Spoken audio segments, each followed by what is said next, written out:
الحمدللہ ہماری آج 10ویں محفل پاک ہے۔ پیارے نبی کریم رؤوف الرحیم صلی اللہ علیہ وآلہ وسلم کی آمد کے سلسلہ میں مختلف آپ کی عظمت، شان، مقام جو پیچھے سے چل رہی ہے اس حوالے سے جو ہم نے بات چیت کی۔ کل ہمارا درس ختم ہوا تھا آپ صلی اللہ علیہ وآلہ وسلم کی عمر مبارک جب 40 سال تک ہو چکی تھی۔ اس سے آگے کی جو تفصیلات اور واقعات ہیں، حدیث طیبات، سیرت کے حوالہ سے اللہ تعالیٰ نے آپ صلی اللہ علیہ وآلہ وسلم سے چاہا کہ آپ نبی ہونے کا اظہار فرمائیں، اعلان فرمائیں اور لوگوں کو بتا دیں کہ میں اللہ پاک کا آخری نبی اور رسول ہوں۔ اس کے آغاز کے لیے اللہ تعالیٰ نے وحی فرمانا شروع کی، وحی نازل فرمانا شروع کی، اور وحی کے آغاز کا بھی جو طریقہ کار رہا اللہ تعالیٰ کی طرف سے وہ مختلف تھا۔ سب سے پہلے آپ صلی اللہ علیہ وآلہ وسلم کو دل انور میں تنہائی کی محبت ڈالی گئی۔ آپ جلوت سے نکل کر، لوگوں کے اندر رہنے سے نکل کر آپ تنہا رہنا شروع ہوئے، اور تنہائی کے لیے آپ صلی اللہ علیہ وآلہ وسلم نے غار حرا کو پسند فرمایا۔ غار حرا بھائی آپ جانتے ہیں مکہ المکرمہ کے اندر یہ مشہور غار ہے، اس غار کے اندر اللہ پاک نے پہلی وحی نازل فرمائی تھی۔ تو غار حرا میں آپ صلی اللہ علیہ وآلہ وسلم تشریف لے جاتے، تنہائی میں ذکر و اذکار عبادت میں مشغول رہتے، اور کتنے دن ایسا ہوتا، 2 دن 3 دن 4 دن مسلسل آپ رہا ہی وہاں کرتے تھے۔ اس میں کھانے کا سامان، ضروری جو چیزیں ہوتی تھیں وہ آپ تیار فرما کر گھر سے تیار کروا کے ساتھ لے جایا کرتے تھے، اور وہیں پھر آپ کا قیام رہنا۔ ابتدائی چند دن ایسے بات چلتی رہی۔ اللہ تعالیٰ نے آپ صلی اللہ علیہ وآلہ وسلم کے خوابوں کے اندر کچھ چیزیں دکھانا شروع فرمائی۔ جب آپ کو رات کو یا نیند میں کسی وقت بھی خواب آنا تو بیداری کے عالم میں جو خواب دیکھا ہوتا تھا وہ ویسا ہی ہو جاتا، بالکل روشن دن کی طرح، روشن صبح کی طرح۔ اماں جان فرماتی ہیں، ہماری اماں جان عائشہ صدیقہ رضی اللہ تعالیٰ عنہ، فرمایا کہ لا یرا رؤیا الا جاءت مثل فلق الصبح، جیسے یہ صبح پھٹتی ہے، صبح روشن ہوتی ہے اور بالکل صاف شفاف ہر شے نظر آ رہی ہوتی ہے۔ فرمایا جو آپ رات میں خواب دیکھا کرتے تھے وہ دن کے ٹائم بالکل ایسے آپ کے سامنے کھل کر آ جایا کرتا تھا۔ اللہ تعالیٰ آپ کو حقائق دکھاتا، اب یہ ہونے والا، اب یہ ہوگا، ویسا ہوگا، اب یہ ہوگا، بالکل ایسا ہو جاتا ہے۔ ابتدا سچے خوابوں سے ہوئی، پھر فرمایا کہ میرے اوپر اللہ پاک نے حرا کے اندر وحی کا نزول فرمانا شروع کیا۔ ابتدائی چند دنوں کے اندر لفظ لکھا ہوا ہے سلسلۃ الجرس، جیسے گھنٹی کی آواز ہوتی ہے، بن بناہٹ سی آواز۔ فرمایا مجھے ایسے کر کے آواز ڈالی جاتی اور میں مکمل طور پر متوجہ ہو کر اس آواز کو سنتا، اس کو پھر میں سمجھتا، اس میں کیا فرمایا جا رہا ہے وہ الفاظ فرمایا میں اپنے دل پر وارد کرنے کی کوشش کرتا۔ یہ مراحل سے بھی میں گزرا۔ فرمایا پھر جو ایک بڑا واضح مرحلہ آیا میرے ساتھ وہ یہ تھا کہ اللہ پاک نے فرشتے کے ذریعے، جبریل علیہ السلام کے ذریعے مجھ سے کلام فرمانا شروع فرما دیا، مجھ سے بات چیت ہونا شروع ہو گئی۔ اللہ پاک ان کو بھیج کر میرے ساتھ گفتگو فرماتا اور اپنا پیغام مجھے ارشاد فرماتا۔ یہ ابتدائی مراحل ہیں۔ آگے مراحل میں کئی وقت ایسے بھی آئے ہیں جب بیچ میں فرشتے حضرت جبریل علیہ السلام کا واسطہ بھی نہیں ہوتا تھا، اللہ تعالیٰ ڈائریکٹ آپ کے ساتھ کلام فرما لیتا تھا۔ کئی مراحل ایسے گزرے ہیں۔ بڑا مشہور وہ واقعہ اور روایت ہے جس میں کاف ہا یا عین صاد کے نزول کا واقعہ آتا ہے، سورہ مریم کا پہلا حصہ، وہ بھی نازل ہوئے ہیں جبریل اسلام آیات لے کر بعد میں، کاف ہا یا عین صاد، انہوں نے پڑھا کاف، آپ نے فرمایا میں سمجھ گیا، آگے بتائیں۔ ہا، فرمایا میں سمجھ گیا، آگے بتائیں۔ عین، حیا، فرمایا میں سمجھ گیا، عین، فرمایا میں سمجھ گیا، صاد، فرمایا میں سمجھ گیا۔ انہوں نے عرض کی یا رسول اللہ صلی اللہ علیہ وسلم میں تو ابھی لے کر آ رہا ہوں اور ابھی میں عرض کر رہا ہوں آپ سے اللہ پاک کا یہ فرمان اور وحی، اور آپ پہلے سمجھ گئے۔ فرمایا ہے جبریل ایک وقت میرا اور میرے رب کا خاص ہوا کرتا ہے، جس میں میرے اور رب کے درمیان کوئی بیچ میں واسطہ نہیں ہوتا، میں اور اللہ پاک خاص اپنے راز و نیاز کی باتیں کیا کرتے ہیں۔ میں اللہ تعالیٰ مجھے خود سمجھاتا ہے، مجھے خود بتاتا ہے، مجھے خود پڑھاتا بھی ہے، مجھے بتاتا بھی ہے۔ تو اس انداز میں آپ صلی اللہ علیہ وآلہ وسلم پر وحی کا جو مختلف مراحل میں سلسلہ رہا ہے وہ رہا ہے۔ ویسے علماء محدثین نے وحی کی 11 قسمیں بیان فرمائی ہیں، بڑی موٹی موٹی 11 اقسام ہیں جو شارحین نے لکھی، جن میں حضرت موسیٰ علیہ الصلوۃ والسلام کی وحی کے سننے کا واقعہ ہے، وہ ایک قسم علیحدہ ہے پہلے انبیاء کی۔ فرشتے کے ذریعے وحی کا نازل ہونا، دل میں بات ڈالا جانا اور بالکل بات وہ اللہ پاک کی طرف سے حق اور سچ ہونا، اور وہی سلسلۃ الجرس، گھنٹی کی آواز کی طرح جو وحی کا نزول ہوتا تھا۔ حضرت جبریل علیہ السلام کا آنا لیکن کسی غیر معروف بندے کی شکل میں، غیر معروف بندہ جو جانا پہچانا نہ ہو، ایسی شکل میں جبریل علیہ السلام کا آ جانا، یہ بھی وحی کی ایک قسم ہے۔ پھر حضرت جبریل علیہ السلام کا اپنی اصلی شکل جو 600 پروں کے ساتھ ہوتی ہے، حضرت جبریل علیہ السلام کے 600 پر ہیں، ان 600 پروں کے ساتھ اصلی شکل میں آ کر وہی آپ صلی اللہ علیہ وآلہ وسلم تک پہنچانا، اور ایسے پر جن سے یاقوت اور موتی ان پروں میں سے جھڑ رہے ہوں، گر رہے ہوں، اس شکل کے ساتھ آ کر وہی عرض کرنا حضور۔ اور کبھی جانے پہچانے بندے کی شکل میں آ جانا، جیسے حضرت دحیہ کلبی رضی اللہ تعالیٰ عنہ کی شکل میں حضرت جبریل علیہ السلام آیا کرتے تھے۔ جبریل علیہ السلام معروف صحابی ہیں، حضرت دحیہ کلبی ان کی شکل میں آتے تھے، مشہور واقعات ہیں۔ صحابہ نے سمجھنا کہ دحیہ کلبی آئے ہوئے ہیں، جبریل علیہ السلام نے چلا جانا، انسانی شکل میں آنا اور چلا جانا، حضور پاک نے پوچھنا یہ کون تھے؟ حضور دحیہ کلبی، فرمایا دحیہ کلبی کی شکل میں جبریل علیہ السلام اترے ہوئے تھے۔ یہ بھی ایک بہت بڑا ایک علیحدہ سے علمی فن ہے کہ جبریل نور ہو کر انسانی شکل میں آ سکتے ہیں۔ پھر فرمایا کہ ایک قسم ہے بیداری میں براہ راست اللہ پاک سے ہم کلام ہونا، جیسے معراج کی رات بھی حضور علیہ الصلوۃ والسلام نے کلام کیا، اور ایک قسم ہے نیند میں ہم کلام ہونا اللہ پاک سے، خواب میں اللہ پاک سے گفتگو، یہ بھی وحی کی ایک قسم ہے۔ اس پر ایک مشہور حدیث پاک بھی آتی، کئی ایسے واقعات ہیں، مشہور حدیث پاک آتی جس میں اللہ پاک نے پوچھا میرے پیارے حبیب صلی اللہ علیہ وسلم آپ مجھے بتائیں، آپ مالا الاعلیٰ جو ہیں فرشتے ان کی باتیں سماعت فرما رہے ہیں؟ تو آپ نے فرمایا کہ میں اس وقت سن سکتا ہوں، سماعت فرما رہا ہوں، سن سکتا ہوں، بات کیا ہو رہی ہے سمجھ نہیں پا رہا ہوں۔ فرمایا کہ اللہ پاک نے اپنی شان کے مطابق اپنا دست قدرت میرے سینے مبارک پر لگایا، جس کی ٹھنڈک دوسری روایت میں پیچھے کندھے کے پیچھے لگایا، اس کی ٹھنڈک سینے محسوس کی۔ فرمایا ملکوت کمال کے اوپر کے جو بھی مناظر تھے وہ سارے کے سامنے میرے سامنے روشن ہو گئے۔ فرمایا میں ہر ایک فرشتے کی بات ایسے سنتا ہوں جیسے بالکل سامنے میرے بات ہو رہی ہو۔ اس انداز کے ساتھ بھی وحی کا اور خواب میں آ کر یہ کمالات آپ کو عطا فرمانا۔ پھر فرمایا کہ وحی کا یہ بھی طریقہ رہا ہے کہ خواب میں کوئی واقعہ سنایا جائے اور وہ بالکل ہو بہو ہو اور سچا واقعہ ہو۔ اس کی واضح مثال جیسے حضرت ابراہیم علیہ السلام کو خواب میں فرمایا گیا تھا اپنے بیٹے کو ذبح کیجیے، وہ سارا واقعہ آپ جانتے ہیں، حضرت اسماعیل علیہ السلام کو ذبح کرنے والا۔ حضرت اسرافیل علیہ السلام بعد دفعہ اللہ پاک کا پیغام لے کر آتے، دوسرے فرشتوں کے ذریعے کبھی وحی فرمائی جاتی ہے، وہ وہی سچ ہوتی ہے۔ یہ 11 قسمیں موٹی موٹی بڑی بڑی ہیں جو فقہا محدثین نے شارحین نے لکھی کہ یہ ہوتا رہا ہے۔ اب مین روایت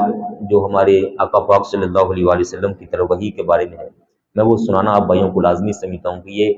وہ پہلا واقعہ اور پہلی روایت ہے جو غار حراء کے اندر پیش آئی تھی، اور آپ صلی اللہ علیہ وآلہ وسلم نے وہ ساری آ کر سب سے پہلے ہماری اماں جان، مومنوں کی اماں جان، ایمان والوں کی اماں جان سیدہ خدیجۃ الکبریٰ رضی اللہ تعالیٰ عنہا کو سنائی تھی۔ کیا ہے؟ فرمایا میں غار حراء میں تھا کہ میرے پاس ایک آنے والا آیا، فرشتہ آیا، فجاءہ الملک، فرشتہ، یہ بخاری شریف کی حدیث نمبر 3 ہے، بخاری شریف کی حدیث نمبر 3۔ فجاءہ الملک، فرشتہ آیا، اس نے آ کر کہا کہ اقرأ، پڑھیے، تو آپ نے فرمایا ما انا بقاری، میں پڑھنے والا نہیں۔ فرمایا کہ اس نے پھر مجھے پکڑا، فاخذنی فغطانی، خوب دبایا، خوب دبایا، خوب دبایا۔ فرمایا حتی بلغ منی الجہد، جتنا زور لگا سکتا تھا نا وہ مشقت، زہر، سارے کا سارا زور لگا دیا فرشتے نے۔ مجھے ملنے کے لیے، گلے ملنے کے لیے دبا۔ ثم ارسلانی، چھوڑ دیا، فرمایا فقال اقرا، نے پڑھیے، فرمایا ما انا بقاری، میں پڑھنے والا نہیں ہوں، میں نہیں پڑھنے والا۔ فاخذنی فغطنی ثانیہ، دوسری مرتبہ پکڑا اور او دبایا، حتی بلغ من الجہد، پھر جب اس کی طاقت ساری خرچ ہوئی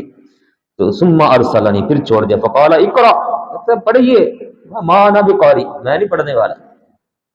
پھر اس نے فاخذنی فغطنی ثالثہ، تیسری مرتبہ ایسے کر ہوا۔ اس میں جو لفظ آ رہا ہے نا ما انا بقاری، میں نہیں پڑھنے والا، اس پر علماء نے بڑی پیاری تحقیقات کی، بڑی پیاری تحقیقات کی، مختلف معنی بیان فرمائے۔ ان میں سے ایک بڑا کمال کا معنی یہ تھا کہ پہلی پہلی وحی نازل ہو رہی ہے، پہلی وحی، اور آپ مجھے کہہ رہے ہیں کہ پڑھیے پڑھیے پڑھیے پڑھیے پڑھیے۔ فرمایا میں تب تک نہیں پڑھوں گا جب تک میرے رب کا نام نہیں آئے گا، میں نہیں پڑھنے والا۔ یہ میں ایک معنی عرض کر رہا ہوں۔ تو جب تیسری مرتبہ اس نے سارا دبا کے زور لگا کے اور چھوڑا نا، تو پھر کہتا ہے پڑھیے، اور اب کیا کہتے ہیں، پوری وحی فرشتے نے سنائی۔ کہا فقال اقرأ بسم ربک الذی خلق، خلق الانسان من علق، اقرأ وربک الاکرم الذی علم بالقلم، علم الانسان ما لم یعلم۔ یہ 5 آیات سورہ اقرأ کی انہوں نے عرض کی، فرمایا پڑھیے، تو فرمایا آپ صلی اللہ علیہ وآلہ وسلم نے اب میں پڑھتا ہوں۔ کیوں؟ اقرأ بسم ربک،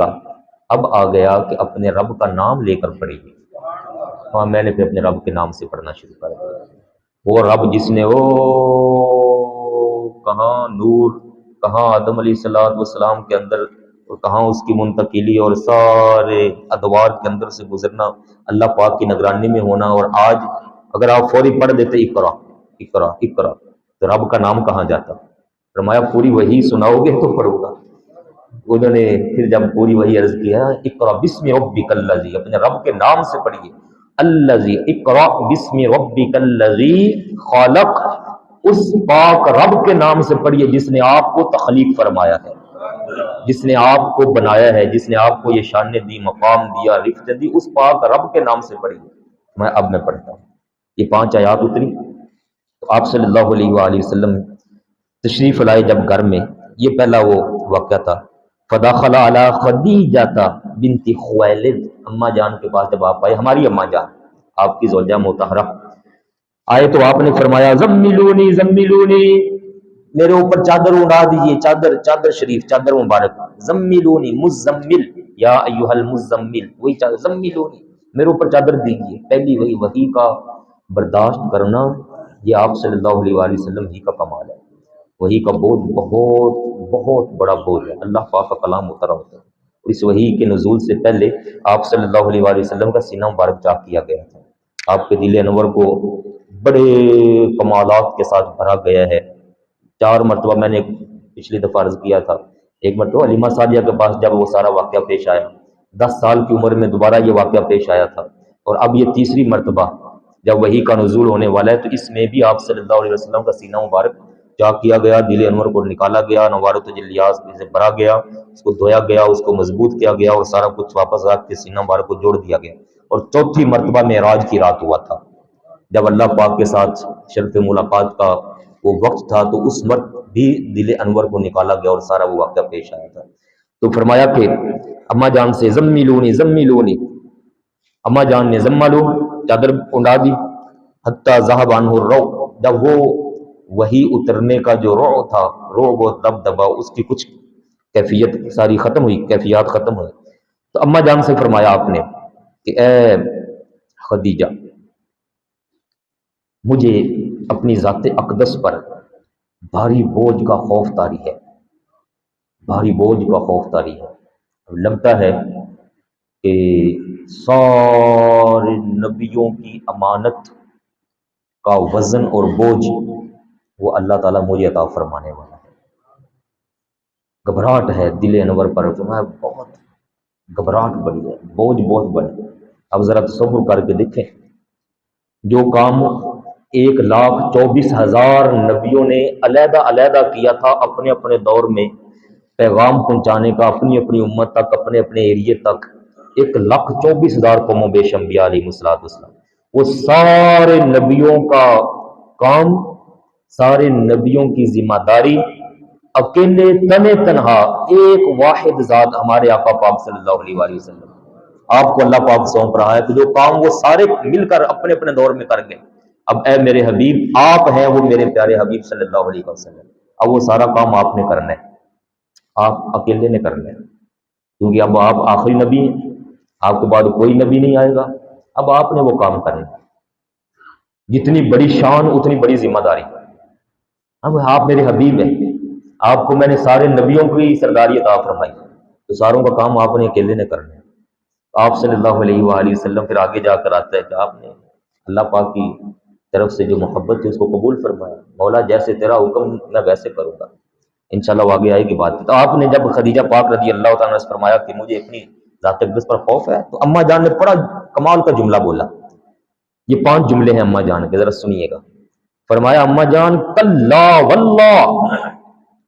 آپ اپنے اوپر کچھ ایسا ویسا خوف مت لے کر آئیے، وحی کا، ذمہ داری کا یا کسی بھی لحاظ سے آپ اپنے اوپر خوف مت رکھیے۔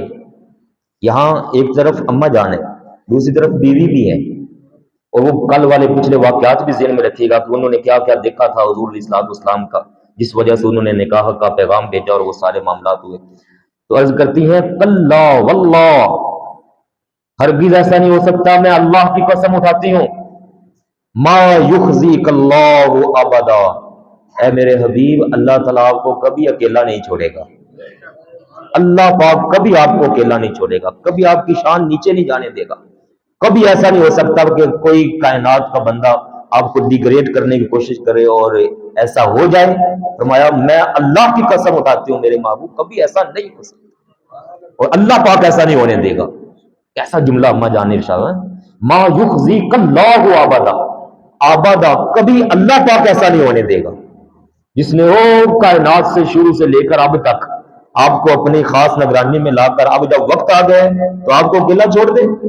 دنیا والے جو چاہے کرتے پھر، اما جان فرماتی ہیں اے میرے حبیب میں اللہ کی قسم اٹھاتی ہوں کبھی ایسا نہیں ہو سکتا۔ دوسرا جملہ بڑا کمال کا بولا، انک لتصل الرحیم، آپ تو صلہ رحمی فرمانے والے ہیں، وتحمل الکلہ، آپ دوسروں کا بوجھ اٹھانے والے ہیں، وتکسب المعدوم، جن کے گھروں میں کمانے والا کوئی نہیں آپ تو خود کما کر ان کے گھروں کو چلانے والے ہیں۔ مکہ پاک کے اندر کتنے گھر ہیں جو آپ چلا رہے ہیں، جن کو آپ عطا فرماتے ہیں۔ وتقری الضیف، مہمان نواز آپ ہیں۔ وتعین علی نوائب الحق، ہمیشہ حق کا ساتھ آپ دینے والے ہیں۔ میں کہتی ہوں آپ ہمت سے رہیے، حوصلہ رکھیے، کبھی بھی اللہ تعالیٰ آپ کو اکیلا نہیں چھوڑے گا۔ یہاں ایک طرف تو یہ فرمان ہے، لیکن دوسری طرف یہاں سے ہمیں ایک سبق ملتا ہے، اچھی بیوی وہ ہوتی ہے جو اپنے شوہر کا حوصلہ بڑھائے، شوہر کو ڈیگریڈ نہ کرے۔ یہ ہمیں سبق دینا چاہیے، اپنی بچیوں کو، اپنی خواتین کو بھی سمجھانا چاہیے۔ اچھی بیوی وہ ہوتی ہے جو شوہر کا حوصلہ بڑھائے، اس کا ساتھ دے، اس کے ساتھ کھڑی ہو جائے حق کے کام میں، اور برائی سے ہر لحاظ سے اس کو روکنے کی کوشش کرے، وہ اچھی بیوی ہوتی ہے۔ فرمایا پھر حضرت خدیجہ لے کر آئیں آپ صلی اللہ علیہ وآلہ وسلم کو ورقہ بن نوفل کے پاس۔ کل میں نے آپ بھائیوں کو بتایا تھا ورقہ بن نوفل وہ پہلے جن کے پاس خدیجہ گئی تھی اور وہ سارے واقعات سنائے تھے، تو انہوں نے کہا تھا کہ اگر یہی ہیں تو پھر میں آپ کو بتاتا ہوں یہ محمد مصطفیٰ صلی اللہ علیہ وآلہ وسلم اللہ پاک کے وہی آخری نبی ہیں جن کا ہم اپنی کتابوں کے اندر پڑھتے آ رہے ہیں۔ اور جب یہ وہی اتری تو اماں جان پھر تشریف لے گئے ورقہ بن نوفل کے پاس، اور حضور علیہ الصلوۃ والسلام بھی ساتھ تھے۔ ورقہ بن نوفل میں نے کل بتایا تھا بہت بڑا پہلا عالم تھا، اور جا کر ورقہ سے کہا کہ یہ سنیے ذرا آپ صلی اللہ علیہ وآلہ وسلم کیا فرما کیا رہے ہیں۔ تو ورقہ نے جب وہ ساری بات آپ صلی اللہ علیہ وآلہ وسلم سے سنی تو ورقہ کہنے لگا کہ ھذا الناموس الذی نزل اللہ علی موسیٰ، فرمایا کہ یہ وہی عزت والا فرشتہ ہے جو حضرت موسیٰ علیہ السلام کے پاس بھی آیا کرتا تھا، یہ فرشتہ ہے آنے والا، یہ وہ آیا ہے۔ اور ساتھ ہی کیا کہتے ہیں، یا لیتنی کاش، یا لیتنی فیہا جزا، لیتنی اکون حیا، کہتا ہے کہ اس کے اندر آزمائش بہت ہوگی یا رسول اللہ صلی اللہ علیہ وسلم، بڑی آزمائش ہے آپ پر، بڑا سخت کڑا جو آزمائش کا وقت ہے وہ آپ پر ابھی آنے والا ہے۔ اماں جان نے فرمایا کہ کیسا وقت آئے گا؟ کہنے لگا کاش کہ جب ان پر وہ وقت آئے تو میں زندہ ہوں، کاش میں زندہ ہوں۔ ابھی ان کو اللہ پاک نے اجازت نہیں دی ہے کہ کھلے عام سر عام آپ تبلیغ شروع فرمائے۔ فرمایا جب ان کو اجازت ہوگی تو ہم نے پڑھ رکھا ہے ان کو صادق اور امین، ان پر مر مٹنے والی یہ جو قوم ہے نا، یہ ساری کی ساری ان کے خلاف ہو جائے گی۔ ہم نے پڑھ رکھا ہے وہ وقت آنے والا ہے، ساری ان کے خلاف ہو جائے گی۔ تو اماں جان نے فرمایا کہ ایسا کیسے ہو سکتا ہے کہ آپ کے خلاف ہو جائیں لوگ؟ جبکہ ابھی جو پچھلے کی کیفیات ہیں وہ تو یہ ہے کہ ہر مکہ کا بندہ، ہر بندہ اور ہر عورت وہ آپ کو صادق امین اور آپ کے ایک لفظ پر کہتے ہیں جو آپ فرمائیں بالکل ٹھیک ہے۔ وہ فرمانے لگے کہ ورقہ کہتے ہیں ایسا ہی ہوتا ہے، ایسا ہی ہوتا ہے جب اللہ پاک کے نبی اور رسول قوم کو ان کے برے کاموں سے منع کرتے ہیں اور حق کی طرف دعوت دیتے ہیں تو فرمایا تو پھر ایسا ہی ہوتا ہے، اور میں بتا رہا ہوں ایسا ہونے والا ہے۔ اور کاش میری یہ چاہت ہے کہ اس وقت میں زندہ ہوں جب کہ از یخرجو کا قوم کا، اے میرے حبیب کاش میں اس وقت زندہ ہوں جب وہ وقت بھی آئے گا کہ یہ قوم آپ کو مکہ پاک سے نکلنے کے لیے مجبور کر ڈالے گی، آپ کو یہ مکہ پاک چھوڑنا پڑ جائے۔ اب دیکھیں یہ اس کو کیسے پتا کہ یہ کیفیت بنے گی کہ حضور پاک مکہ پاک سے ہجرت فرما جائیں گے؟ وہ ساری باتیں میں نے پچھلے دروس میں ذکر کر دی کہ اب وہ یہودی سے بھی آپ نے فرمایا تھا نا، کیا یہودی وہ جو بچہ بیمار تھا کہ بتا میری ہجرت کا ذکر ہے کہ نہیں ہے؟ پہلے بتایا جا چکا تھا کہ میرے حبیب اعلان یہاں پر فرمائیں گے لیکن یہاں سے ہجرت فرما کر جائیں گے مدینہ طیبہ شریف۔ تو وہ کہتا ہے کہ کاش آپ اس وقت ہوں اور مجھے موقع ملے تو میں آپ کا ساتھ دے کر ان کافروں کے سامنے کھڑا ہو جاؤں۔ وہ بڑا بوڑھا ہو چکا تھا، اس سے چلا بھی نہیں جاتا تھا، ورقہ بن نوفل سے چل بھی نہیں سکتا تھا، انتہائی بوڑھا شخص ہے، اس کے بازو اور یہ وہ سب جھک چکا ہوا، گردن جھک گئی ہوئی تھی اس کی، انتہائی بوڑھا، اور وہ آخری لمحات میں ہے زندگی، کہتا کاش مجھے زندگی ملے اور میں آپ کے اوپر اپنی جان قربان کر دوں۔ حالانکہ وہ عیسائی تھا لیکن عیسائیوں کا عالم وہ جانتا تھا جو وہ سارا بتا رہا ہے۔ کالا نعم، کہتے ہیں ایسے ہی ہوتا ہے جب وہی آتی ہے اور یہ سارا معاملہ اظہار شروع ہوتا ہے تو پھر یہ لوگ ایسے ہی کرتے ہیں۔ وَإِن يُدْرِكْنِي يَوْمُكَ، کاش میں آپ کا وہ دن پا سکوں تو انصرک، میں آپ کی مدد کے لیے حاضر ہوں گا، نصرا مؤزرا، اور ایسی مدد میں آپ کی کروں گا کہ یہ جو لوگ تکالیف پہنچائیں وہ ساری کی ساری تکالیف میں اپنے اوپر جھیل لوں، کاش وہ ساری تکالیف مجھے آ جائیں اور آپ تک میں اس زمانے کی ان لوگوں کی جو تکالیف ہیں ان کا اثر نہ پہنچنے دوں، جن میں اثر ہو، جو بوجھ اور تکالیف دہ ہوں۔ بس فرمایا ورقہ پھر وہ چند دن کے بعد اس کا وصال ہو گیا، وہ نہ پھر زیادہ دیر زندہ نہ رہا۔ یہ پہلی اس بخاری شریف کی 3 نمبر حدیث پاک میں یہ وحی کا وہ پہلا واقعہ لکھا ہے سارا آپ صلی اللہ علیہ وآلہ وسلم۔ پھر یہ سارا جو واقعہ ہوا تھا نا یہ پیر والے دن ہوا تھا، سوموار والے دن، پیر والے دن یہ سارا واقعہ پیش آیا۔ منگل والے دن آپ صلی اللہ علیہ وآلہ وسلم پھر تشریف لے گئے غار حرا میں، غار حرا میں پھر تشریف لے گئے۔ وہ جو کل آیا تھا نا جبریل علیہ الصلوۃ والسلام اور سارا واقعہ آیا وہ پھر آ گئے، اور اگلے دن آ کر کہنے لگے کہ میں پانی لے کر آیا ہوں، آپ میرے سامنے دیکھیے میں کرتا کیا ہوں۔ تو جبریل علیہ الصلوۃ والسلام نے پھر پانی کے ساتھ وضو کیا، سارا وضو مکمل، خود جیسے وضو ہم کرتے ہیں سارا وضو جبریل علیہ السلام نے خود کیا، اور حضور علیہ الصلوۃ والسلام دیکھ رہے ہیں کہ یہ وضو کر رہے ہیں۔ جب انہوں نے وضو کر لیا تو پھر ایک دوسرا پانی کا برتن وہ حضور علیہ الصلوۃ والسلام کی بارگاہ میں رکھا، فرمایا اب جو میں نے کیا تھا نا آپ وہی کیجیے۔ تو آپ صلی اللہ علیہ وآلہ وسلم نے وضو فرمایا۔ جبریل علیہ السلام کہنے لگے یہ آپ اور آپ کی امت کے لیے اللہ پاک نے پاکیزگی کا طریقہ رکھا ہے، آپ لے جا کر اپنی امت کو سکھائیے۔ تو آپ صلی اللہ علیہ وآلہ وسلم وضو کا وہ طریقہ پھر واپس تشریف لائے تو سب سے پہلے ہماری اماں جان سیدہ خدیجہ الکبریٰ رضی اللہ تعالیٰ کو وہ طریقہ سکھایا۔ حضرت اماں جان کو جب آپ سکھا رہے تھے اسی ہی لمحات میں انہی لمحات میں حضرت مولا علی شیر خدا رضی اللہ تعالیٰ عنہ حاضر ہوئے، اور وہ چونکہ حضور علیہ السلام کی پرورش میں تھے آپ ان کو پال رہے تھے تو وہ بھی حاضر ہوئے، تو آپ نے ان کو بھی فرمایا علی پاک آؤ، تو ان کو فرمایا دیکھو میں کیا کرتا ہوں، خود آپ نے وضو کیا، وہ دیکھتے رہے، پھر فرمایا اب آپ بھی وضو کرو میرے سامنے، انہوں نے وضو کیا، آپ صلی اللہ علیہ وآلہ وسلم نے اسی دن 2 رکعت نماز ادا فرمائی، اور یہ سارا وہاں غار حرا میں جبریل علیہ السلام بتا کر گئے کہ اس انداز میں ہم نے عبادت کا آغاز کرنا ہے۔ تو آپ نے وہاں جب 2 رکعت پڑھی تو ایسے مولا علی بعد میں فرمایا کرتے تھے، بعد میں فرمایا حضور علیہ الصلوۃ والسلام نے پیر والے دن نبی ہونے کا اظہار فرمایا، پہلی وحی کا اظہار فرمایا، منگل والے دن میں نے آپ کے ساتھ کھڑے ہو کر نماز ادا کی ہے۔ تو پہلا وضو کا طریقہ حضور علیہ الصلوۃ والسلام نے اماں جان کو سکھایا ہے، پہلی وحی سننے کا شرف حاصل، اسلام کی پہلی وحی سننے کا شرف حاصل وہ ہماری اماں جان کو عطا ہوا ہے، حضور علیہ السلام کی پہلی زوجہ پاک حضرت علی پاک کو پہلے وضو کا اور ساتھ نماز پڑھنے کا شرف حاصل ہوا۔ یہ 2 3 4 دن کے اندر اندر یہ بڑے بڑے واقعات پیش آئے، جن میں یہ خبر جب گھر سے نکلی، حضور علیہ الصلوۃ والسلام جب پہلا دن تھا نا، پہلا دن یہ وحی کا، تو آپ نے چل کر حضرت سیدنا ابوبکر صدیق کو بھی بتایا، حضرت صدیق اکبر کو، صدیق اکبر کے ساتھ حضور علیہ الصلوۃ والسلام کی پرانی یاری تھی، دوستی تھی، ان کو بھی بتایا کہ میرے ساتھ یہ ہوا ہے۔ تو اللہ پاک نے پھر جب اجازت دی کہ آپ نبی ہونے کا اعلان فرما دیں، تو بڑے افراد میں سب سے پہلے ایمان لانے والے سیدنا صدیق اکبر رضی اللہ تعالیٰ، چھوٹوں میں مولا علی پاک رضی اللہ تعالیٰ عنہ، خواتین میں ہماری اماں جان، اور جو خادم تھے غلام تھے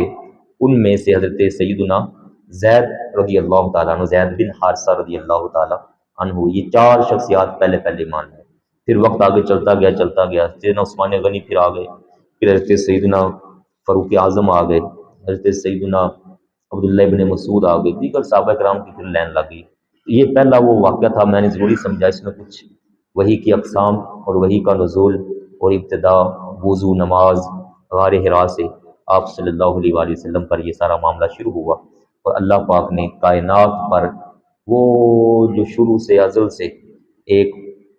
مشن تھا اللہ پاک کا، میں اس طریقے سے اسلام کو اظہار کروں گا، ظاہر کروں گا، اس کا آغاز اللہ پاک نے فرما دیا۔ ایک بات ذہن میں رکھ لیجیے، یہاں پر کچھ لوگ ایک جملہ بول جاتے ہیں، یہ میں عقیدے کی بات کر رہا ہوں، کئی جملہ بول جاتے ہیں اور کئیوں کا یہ نظریہ ہے کہ شاید نبی کریم علیہ الصلوۃ والسلام کو نبوت 40 سال کی عمر میں ملی ہے، اس سے پہلے شاید آپ نبی نہیں تھے، اس طرح کے جملے بعض دفعہ بول جاتے ہیں، جبکہ صحیح نظریہ، صحیح عقیدہ، صحیح ایمان وہ یہ ہے کہ آپ صلی اللہ علیہ وآلہ وسلم اللہ پاک کی بارگاہ میں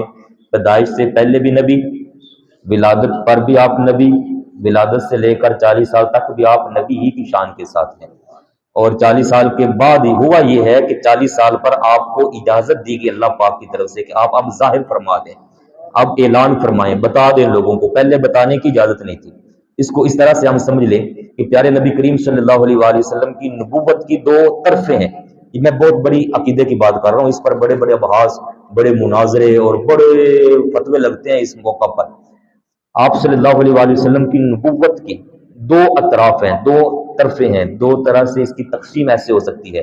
جیسے کہ اللہ پاک کی عظمت شان اللہ پاک کی طرف جب نسبت کی جاتی تو اس کی 2 طرفیں ہیں۔ کیسا؟ جب اللہ پاک نے کائنات کو، مخلوق کو تخلیق نہیں فرمایا تھا، آغاز نہیں ہوا تھا، تو کائنات مخلوق کی